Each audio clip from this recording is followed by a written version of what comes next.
तेरी तो समझ लग गई है, बाकी अभी पता नहीं। मतलब ठीक है, आप गुरुजी कह रहे हो तो हम मान लेते हैं, पर ऐसा लग तो नहीं रहा कहीं पर भी। कोई कहते हैं लो जी कहाँ आनंद स्वरूप। हाँ, जब हमारे चक्र खुल जाएंगे, जब हमारा सहस्रार चक्र खुल जाएगा, जब हमें समाधि होगी, तब आनंद होगा, तब हम मानेंगे कि हम आनंद स्वरूप। अभी तो नहीं है। एक ने कहा आज मैं कोशिश तो बहुत कर रही हूं कि ये याद रहे सब, पर अभी तो ना मुझे याद ही नहीं रहता। याद किसे नहीं रहता?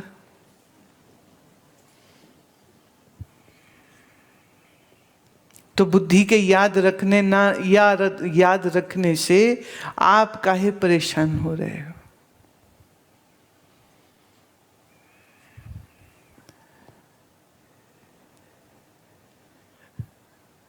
अच्छा, बुद्धि याद रखे माने वृत्ति व्याप्ति तो बननी चाहिए, तो उसमें कुछ गलत भी नहीं है। तो वृत्ति व्याप्ति बने, मने मैं ही ब्रह्म हूं ऐसी वृत्ति बने, मैं ही आनंद स्वरूप हूं ऐसी वृत्ति बने। वो कब बनेगी?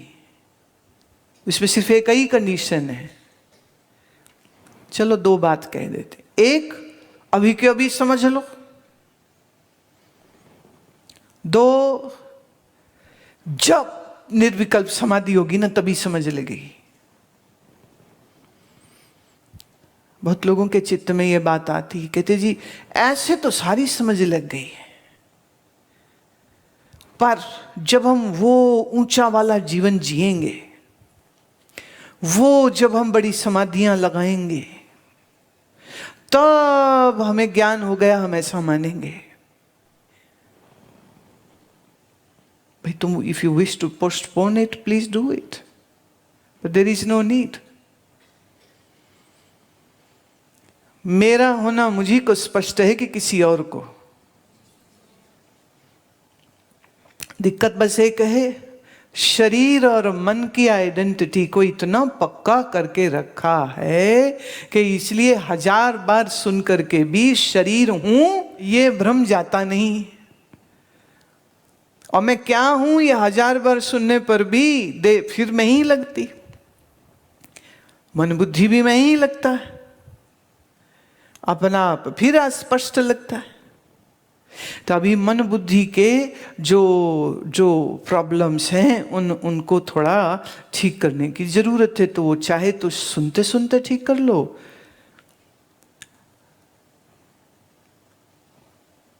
पर बात तो खुलेगी समझने से।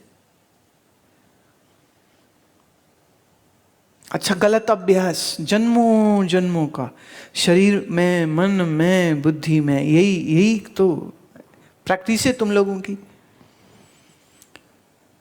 अब हम एक नया विचित्र ज्ञान तुम्हें दे रहे हैं कि ये देह मन बुद्धि तुम हो ही नहीं, आभास तुम हो ही नहीं, अंतःकरण तुम हो ही नहीं, तुम तो कुटस्थ साक्षी आत्म चैतन्य हो।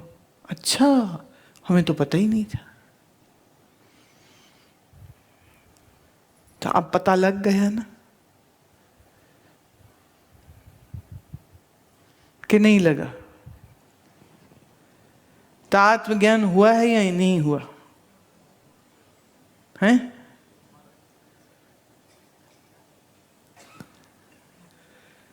ब्रह्म ज्ञान हुआ है या नहीं हुआ? नहीं हुआ, हो गया तो फिर घर को जाओ।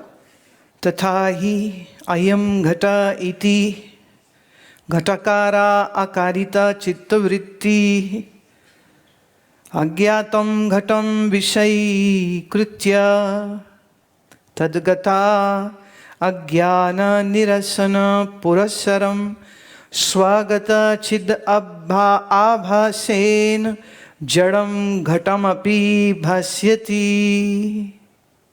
यहाँ वो एक उदाहरण देते हैं। ये घड़ा है, घड़ा देखिए पुराने समय की, 15वीं सदी का ग्रंथ है, 15th सेंचुरी का, राइट। तब उस समय घड़े चलते थे। आज के समय में आप जग यूज करते हो या जार यूज करते हो, राइट, कंटेनर्स यूज करते हो तो थोड़ा लैंग्वेज थोड़ा डिफरेंट हो गई। ये गिलास है, ऐसा कर लो। ये कैसे बनी? देखिए श्लोक बाद में आता, हम ना पहले बोल देते हैं, फिर मेरे को रिपीट करनी पड़ती है जो श्लोक में बात आई। ये ग्लास कैसे जाना? जब मनोवृत्ति ग्लासाकार हुई तो ग्लास क्या पता चला? तदगता अज्ञान निरसन पुरस्सरम। ग्लास का जो अज्ञान था वो मन का वहां पहुंचने से दूर हुआ, और उसके अंतर्गत जो चैतन्यता है, कहाँ अंतर्गत? इस मनोवृत्ति में जो चैतन्यता है वो उस जार का ज्ञान, उस ग्लास का ज्ञान कराती है। तो ज्ञान मनोवृत्ति नहीं कर रही, जानना आत्मा के चैतन्यता की वजह से हो रहा है। अच्छा, थोड़ा सा इसको थोड़ा इसे और इस तरह से समझते। कोई जड़ वस्तु देखने हो, अंधेरे कमरे में हम जाएं तो हम टॉर्च लेके जाएंगे, राइट? तो जहां जहां टॉर्च पड़ेगी वो चीज दिख जाएगी, राइट? और जहां टॉर्च नहीं पड़ेगी वो चीज नहीं दिखेगी। तो जहां जहां टॉर्च पड़ी, मैंने उस टॉर्च के घेरे में जो चीज आई, उस रोशनी से उसका ज्ञान हो गया। ये जो घेरा बना ये हुआ वृत्ति व्याप्ति, जो रोशनी पड़ी और पता चला क्या चीज है, ये हो गई फल व्याप्ति। तो बाहर संसार की सब वस्तुओं में दोनों चीजें चाहिए, वृत्ति व्याप्ति भी और फल व्याप्ति भी।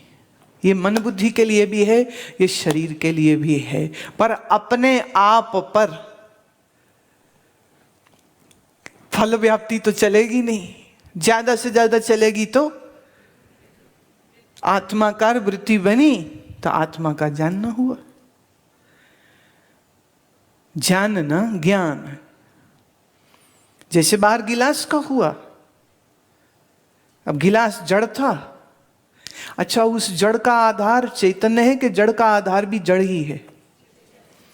जड़ का आधार भी चेतन था। यहां मन जड़ है, उस मन का आधार भी चेतन ही है। चेतन चेतन की समानता हुई कि नहीं? तो चेतन ने चेतन को ही जाना है।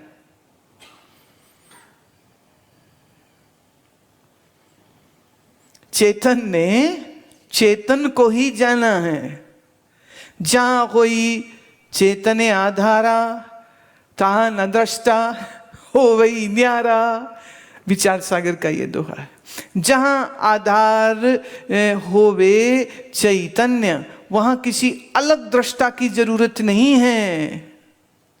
मन का आधार चैतन्य, बाहर वस्तु का आधार चैतन्य।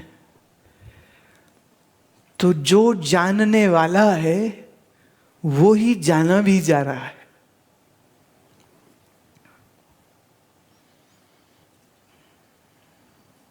है ना? मजेदार बात।